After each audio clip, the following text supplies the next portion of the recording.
좋으신 우리 주님의 은혜와 평강이 오늘 이 새벽에도 말씀의 자리에 서신 교우 여러분 모두와 함께하기를 기원합니다. 생명의 삶 성서 일과에 따른 5월 16일 본문 말씀은 신명기 19장 1절부터 14절까지의 말씀입니다. 너희 하나님 여호와께서 너희에게 주시는 그 땅을 차지하고 있는 민족들을 멸망시키셔서 너희가 그들을 쫓아내고 그들의 성과 집에 정착하면 너희는 너희 하나님 여호와께서 너희에게 차지하라고 주시는 그 땅 한가운데에 있는 성 세 개를 따로 떼어두라. 너희 하나님 여호와께서 너희에게 기업으로 주시는 그 땅에 길을 내고 세 지역으로 나누어 누구든 사람을 죽인 사람이 거기 피신할 수 있도록 하라. 이것은 사람을 죽이고 목숨을 부지하려고 거기 피신하는 사람에 관한 규범으로 자기 이웃을 악의 없이 우연히 죽이게 된 사람을 위한 것이다. 예를 들어 한 사람이 자기 이웃과 함께 나무를 베려고 숲에 들어갔는데 나무를 쓰러뜨리려고 도끼를 휘두르다가 도끼 머리가 날아가 그 이웃을 쳐서 죽게 만들었다고 하자. 그런 사람은 그 성들 가운데 하나의 피신에 목숨을 부지할 수 있다. 이는 그 피를 복수하려는 사람이 분노해 그를 뒤쫓아가다가 거리가 너무 멀면 그를 따라잡아 죽일 수 있기 때문이다. 그가 본래 그 이웃을 미워하지 않았기에 그를 죽이는 것이 마땅하지 않다. 그래서 내가 너희를 위해 이 세 성을 따로 구별해 두라고 명령하는 것이다. 너희 하나님 여호와께서 너희 조상들에게 맹세하신 대로 너희 영토를 넓혀 주시고 그분이 약속하신 그 땅 전체를 너희에게 주시면 너희가 오늘 내가 너희에게 명령하는 이 모든 법도들 곧 너희 하나님 여호와를 사랑하고 항상 그분의 길로 가라는 명령을 삼가 따를 때 너희는 도피할 수 있는 성 세 개의 성을 더해 그 죄 없는 피를 너희 하나님 여호와께서 너희 기업으로 주시는 너희 땅에 흘리는 일이 없게 하고 너희에게 그 피 흘림의 죄가 없게 하라. 그러나 만약 사람이 자기 이웃을 미워해 매복하고 있다가 갑자기 그를 죽였는데 그 성들 가운데 하나에 피신했다면 그 성의 장로들은 사람을 보내 그를 거기서 잡아다가 피로 보복하려는 사람에게 넘겨주어 죽게 하라. 이웃이 미워 죄를 저지른 사람에게는 긍휼을 베풀지 말라. 너희는 이스라엘에서 죄 없는 피를 흘리는 죄를 없애야 한다.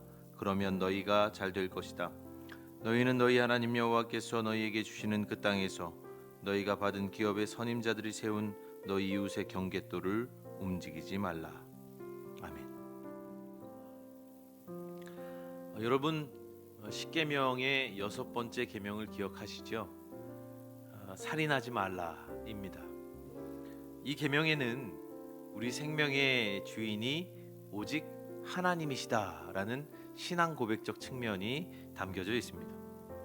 무릇 인간의 생사 여탈권은 오직 하나님께만 있으니 누군가의 생명을 너희가 해하여서는 아니 된다라는 것이죠.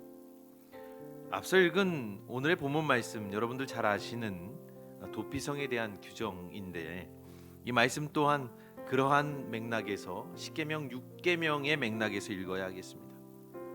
사람이 사는 세상도 하루에 예기치 않은 사고들이 얼마나 많이 일어납니까? 또 그러한 사고들로 인하여서 목숨을 잃는 이들이 발생하고 그것이 의도치 않은 우발적인 사고였음에도 불구하고 별안간에 가해자의 처지가 되는 이들도 발생합니다. 대중들은 그러한 이들에게 고의 없이 사고가 생기게 되어 가해자로 몰린 그들에게 살인의 혐의를 씌우기 바쁘죠. 세상은 그렇게 어떤 일이나 사건의 결과만을 놓고 한 사람을 매도하곤 합니다. 그러나 우리가 믿는 하나님은 결과만으로 판단하시는 분이 아닙니다. 그분은 세상 그 누구보다 세심하신 분이시죠. 아무런 악의가 없었음에도 불구하고 뜻하지 않게 살인의 혐의를 안게 된 이들, 하나님은 그들마저도 생각하십니다. 여러분, 특별히 고대 근동은 눈에는 눈, 이에는 이라는 동태복수법이 일반적인 사회적 법규였는데, 그러니까 누군가를 죽였을 경우에 그러면 살인자도 마땅히 죽여야 하거든요. 그렇다면 악의 없이 곧 의도치 않게 일어난 사고로 인하여 누군가 목숨을 잃었을 경우에 가해자로 몰린 사람도 그 사람의 목숨도 똑같이 끊어야 하는가? 하나님의 대답은 아니라는 겁니다. 하나님께는 불의의 사고로 죽은 그 사람의 생명도 소중하지만 의도치 않게 살인의 혐의를 안게 된 그 사람의 생명도 마찬가지로 소중합니다. 만약 뜻하지 않게 가해자로 몰린 그 사람의 목숨을 해한다면 그것은 본래의 계명, 즉 살인하지 말라는 계명의 정신에 위배되는 것이죠.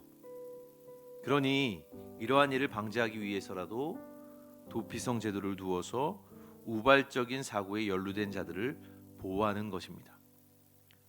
그러나 생각해 보면 도피성은 단지 저들, 곧 가해자로 몰린 억울한 이들만을 보호하는 제도가 아닙니다. 그것은 무엇보다 그 누구보다 원통할 희생자 가족과 친족들을 보호하려는 제도입니다. 혈육을 잃은 슬픔과 원한, 그리고 불길같이 타오르는 복수심에 사로잡혀 무고한 가해자를 살해하거나 또는 해코지하는 잘못을 저지르지 않도록 하나님께서 친히 도피성 제도를 두어 시간과 공간을 벌어주시는 것입니다. 여러분, 이처럼 하나님께는 한 영혼이, 한 생명이 세상 온 천하보다 귀합니다. 가해자로 몰린 사람도 또 희생자의 가족들도 주님 앞에서는 한결같이 소중한 존재들입니다. 이처럼 세심하신 주님, 자비와 긍휼이 크신 하나님, 꽉 막힌 상황 속에서도 도피성을 통해 살 길을 내어주시듯 우리의 인생 가운데서도 나날이 새로운 기회를 주시는 우리의 참 좋으신 하나님 아버지, 바로 그분을 우리 인생의 주인으로 모시고 살아가는 우리 모두가 되기를 축원합니다.